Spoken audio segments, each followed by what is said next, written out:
Good morning. Hey, a belated happy Thanksgiving to all of you. Great to see you all here this morning. Welcome to those who are joining us online today. Well, we're really glad to be together today for worship. Getting back into the book of Isaiah today, if you'd like to get out of the Bible and turn there, Isaiah chapter 40 will be our place of study today. As you get there, I'm curious, how many of you watched it last night? Longhorns and Aggies. Anybody watch that? A little nervous because I saw the order of worship that Brady put out had Mark and Steve in it. I thought one of them is not going to be happy today.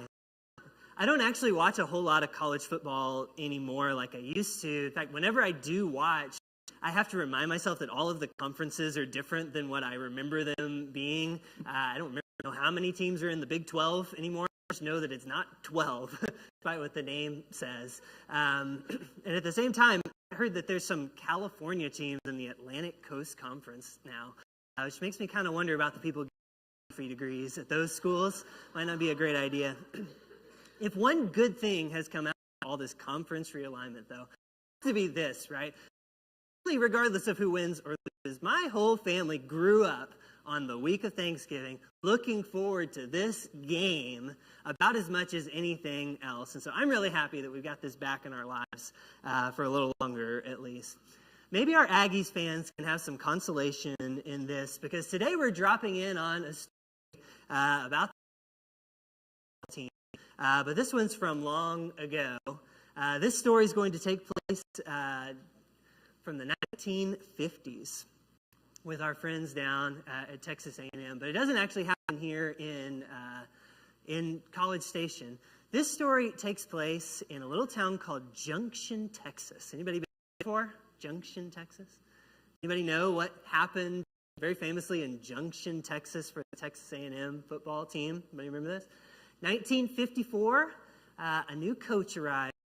His name was Paul Bear Bryant, a pretty famous coach.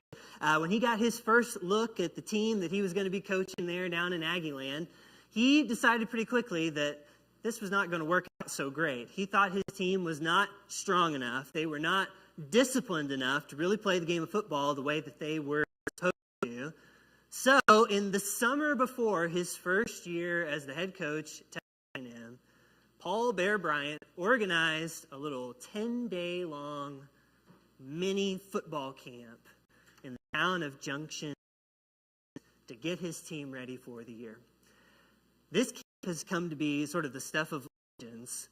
No one is actually sure how many people arrived for camp as players on the team in Junction, Texas, but the estimates are there were about 100 players on the team. No one is exactly sure how many players were still on the team at the end of those 10 days, but the number was in the 20s or 30s. Like, well over half the team had quit the team by the end of this camp. That was kind of the point of the camp, actually. I think Coach Bryant had a little bit of Gideon in him, because the whole point of this camp was to whittle down the troops to the ones who were really ready. And so every day, the theme of camp was toughen up or quit. Every day it was over 100 degrees. For 10 straight days, practice began before the crack of dawn and lasted until sunset. And then after practice was over, there were meetings that went on until 11 p.m. at night. The story is that players were not even allowed water breaks all of that time. Like, not any water breaks at all. They were given 2 towels that had been dipped in cool water. One of them was given to the offense, one was given to the defense, and that was what they were allowed to use to keep themselves cool during all of those practices. Some of the players who survived said that they lost as many as 25 pounds in those 10 days. One player said, we went out on 2 buses, we came back in 1. The interesting thing, though, was 2 years later, Texas A&M football team was the conference champions. They beat the Texas Longhorns that year. They went undefeated in their conference that year. And since that time, many people have been pointing to that 10-day camp in Junction, Texas, as the turning point. There have been books written about this camp. There's even a famous movie called The Junction Boys that is about this camp. The team found their strength. You know the old saying is, what doesn't kill you makes you stronger, right? You know, I wonder though, is that the lesson that the Bible would have us learn about strength? Well, I have this passage selected for us today. It is from the book of Isaiah, and it's going to have something to say. We began a new series in Isaiah, one of our Old Testament books of prophecy, last Sunday morning. And what we learned last week as we looked at Isaiah chapter 50 is a lesson about God's strength. God's strength was our theme last time that we were together. But in that chapter, the strength of the Lord is portrayed as a mighty arm that is able to lift up those who have fallen. And it's really an encouraging passage because what it says to us is, no matter how far you may feel that you have fallen, the arm of the Lord is strong enough to reach you. And no matter how far away you may seem to be from the Lord, you are not out of his reach. It is strong enough. His arm is able to lift us up again. Well, today as we continue in Isaiah, we're going to continue to talk about strength. But we're shifting our focus today from God's strength to our strength. What about our strength? Where does strength come from in our lives and in our lives of faith? Is being a Christian like being part of the Junction Boys of Texas A&M? Is it a toughen up or quit type scenario? Does our strength come from somewhere else? I think Isaiah has something powerful to say about this, and one of the great places to find this is in chapter 40. We're going to focus in on the final few verses, the final 4 or 5 verses of this chapter today, and we'll have some of it on the screens, but not all of it, so you may want to follow along in Isaiah chapter 40. I want to draw special attention to these final verses here, beginning around verse 28. So here at the end of this chapter, in verse 28, Isaiah says, "Do you not know? Not heard? The Lord is the everlasting God, the creator of the ends of the earth. He will not grow tired or weary, and his understanding no one can fathom.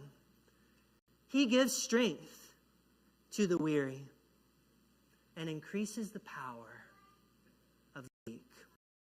Even youths grow tired and weary, and young men stumble and fall." And here are the most famous verses of the chapter. "But those who hope in the Lord will renew their strength. They will soar on wings like eagles. They will run and not grow weary. Walk and not be faint."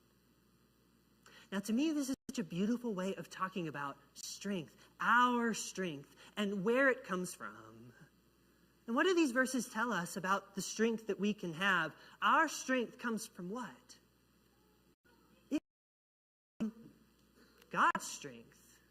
It comes from the Lord. That's really the message here in Isaiah. There is a direct relationship between the strength of the Lord and the strength that we may find in him. If you were to go back and read from the beginning of the chapter, there would be a lot of discussion about God as the creator who formed the earth, who holds the mountains like in the palm of his hand. It is the strength of the Lord that is the theme here. And because God is so strong, that is where we can find strength as well. In other words, our strength comes not from ourselves. It comes from the Lord. Now, this is an important thing, because what does Isaiah address in this book of prophecy? Many things, to be sure, but one of the things in particular that he's talking about is a time of trial and testing for God's people. Like many books of our Old Testament, as we mentioned last week, this book of the Bible has much to say about a period of time when God's people were in exile. And this was a time of testing on own level. This was a time when God's people were whittled down. And many did not remain committed to the cause. Isaiah has a word for those who remained. They are called a remnant. There was a remnant of people who, despite what happened in Judah when Jerusalem was destroyed, and despite being carried off into exile, far away from the place of their home, and despite living in a place where the Lord was not worshipped or regarded at all, and it was countercultural, there was a remnant of people who remained rooted in their faith. A remnant of people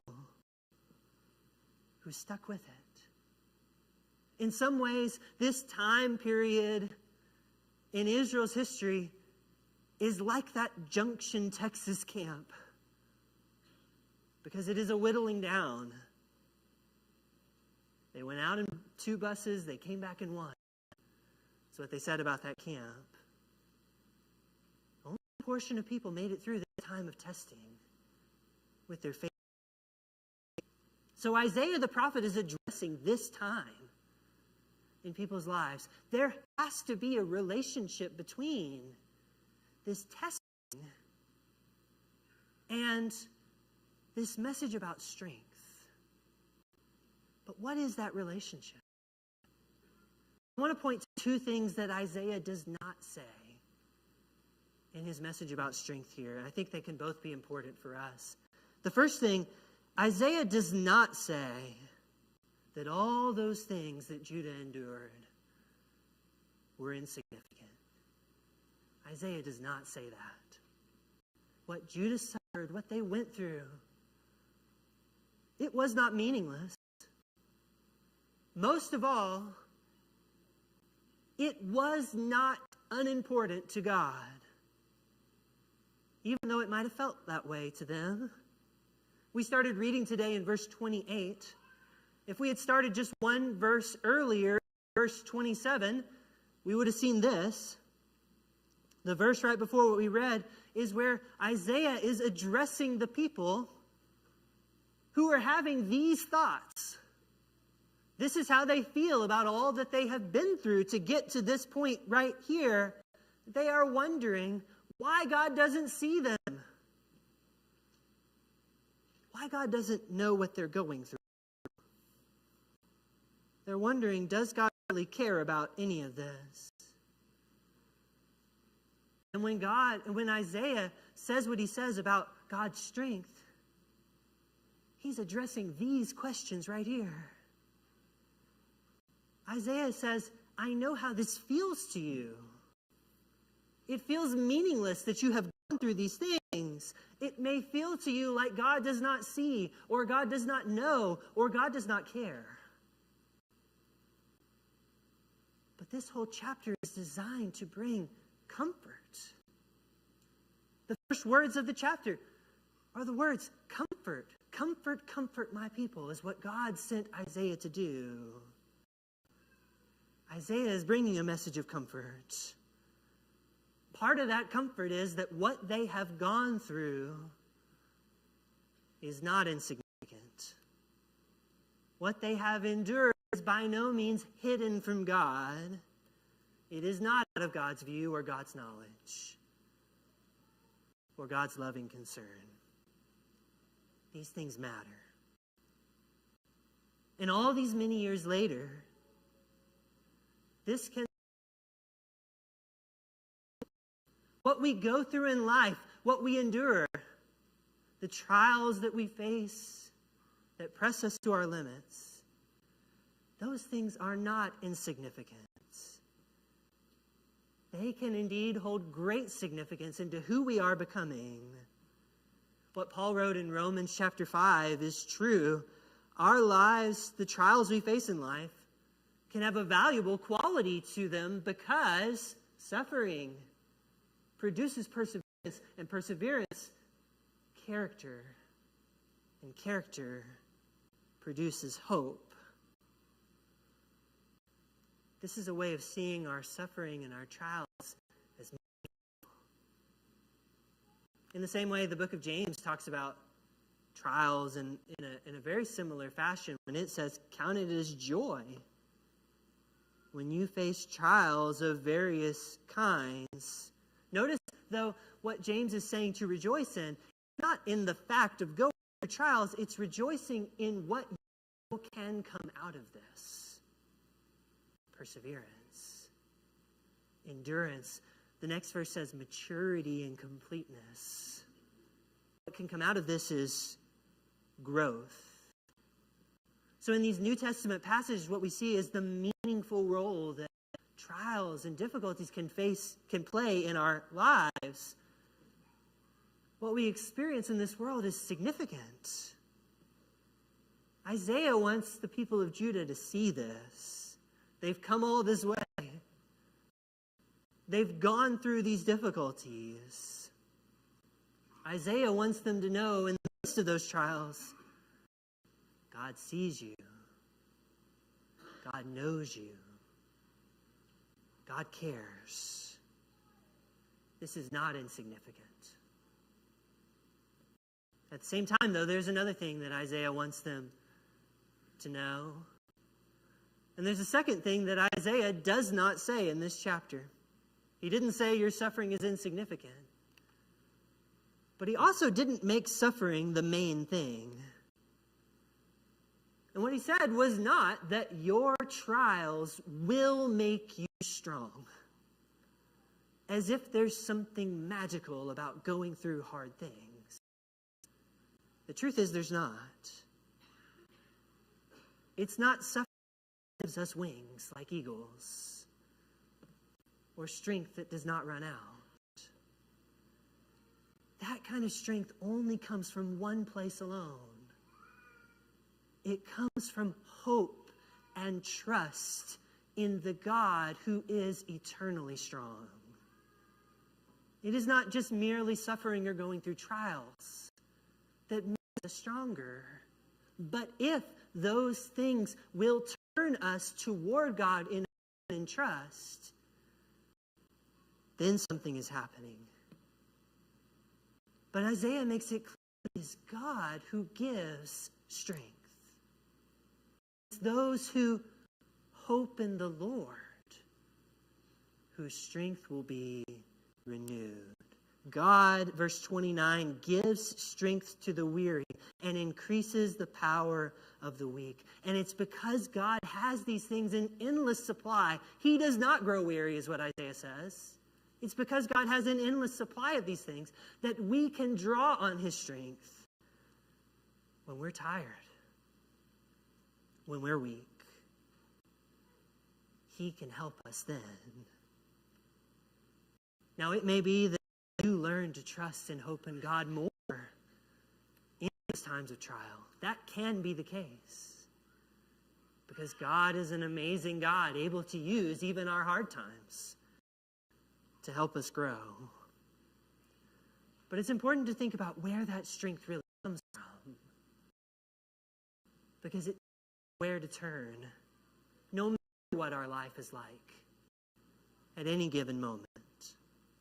Isaiah says, God gives strength to the weary. God gives wings to the weak. When we put our hope in him, the God is strong enough to sustain. This is not just a toughen up or quit type thing. It's a and find strength way of life. You know, it's interesting if I can go back to the story we began with this morning, spend a little more time thinking about those folks down in Junction, Texas. It's interesting that, you know, in a way, in our culture today, we sometimes glamorize suffering and trials, like the story of the Junction boys, you know, their all-day practices with no water breaks, only given 2 towels, sun up to sundown, 100-degree heat. And look, 2 days later, they were undefeated. it must have been because of that. Is that really what happened? Is that where strength comes from? It's a lot harder to say, isn't it? Like something may have come out of that. The people who went through that and came out stronger, maybe it did play an important role in their lives. At the same time, you look at that team. I got a picture of them here we can put on the screen. You could fit all of the people that were in that camp in one picture who actually were on the team 2 years later that went undefeated. Their star quarterback, not in that camp. Who later won the Heisman Trophy did not go to that camp. The offensive lineman who later became the NFL player was not in that camp. Those guys probably had something to do with winning as well, right? We also know that, like, putting people through practice with no water breaks is dangerous. And it could really hurt someone stronger. The coach of the team later apologized to all the people that went through that camp. We have this tendency to glamorize suffering like it will make you strong. But Isaiah says it's not suffering that makes you strong. Suffering is what we go through in life. It can be important to our growth. It's God's involvement in our lives that gives us strength. And to suffer without God involved in our lives, without the hope and trust in God,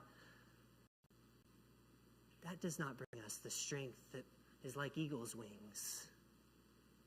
It's hoping and trusting in the Lord that brings comfort in abundance. It's hoping and trusting in the Lord that is able to sustain us in our weakness. And we see this, of course, most of all in Jesus Christ. Jesus became a human being like us. And he suffered and made weak at the cross. What he went through in life pushed him to his limits. But God gave him the strength to do what he did for us. And God raised him up to soar on eagle's wings, reign in heaven forever for him for eternity. That same Jesus is the one who says to us, "My grace is sufficient for you, for my power is made perfect in weakness." You know, I will never read those verses from Isaiah chapter 40 again without thinking about one of the members of our church who passed on from this life, who loved these verses very much and would talk about them. I remember being there at his bed with his wife. She asked me to read those verses for them. I remember looking in her eyes as we read those verses out loud, and you could just see how truly she believed them, how true it was for her. And I saw such great strength in that moment. There could be no question where that strength came from. She looked at her husband, and with hope in her eyes, although he was barely strong enough to draw his next breath, she saw someone who would soar with wings like eagles, run and not grow weary, walk and not be faint. If we want to know where to find true strength in this life, we really need to know where to look. We need to know how to look at the trials we face and the struggles that beset us. We need to know that it is not by our own power alone that we can be made strong like that. We need to know that the Lord gives strength to the weary and power to the faint in spirit. If we want to find strength in this life, we need to look no further than to the Lord. Maybe this speaks to you today. Maybe you can come away from this passage from Isaiah with a renewed sense of where to put your hope, where to put your trust, whatever it is you may be facing right now. Maybe a challenge you could take from this passage that you could be the kind of person in someone's life who helps them find trust in the Lord, find hope again, in spite of what they're dealing with right now. Maybe for somebody, it's time to respond to the gospel, which is to take hold of a hope that is not shaken by the things we go through in this life. To be washed clean, raised up in baptism is to take hold of an everlasting hope, built on the everlasting strength of our Lord. Maybe it's time for you to respond to here in Isaiah's message today. This is an opportunity to do that now while we stand.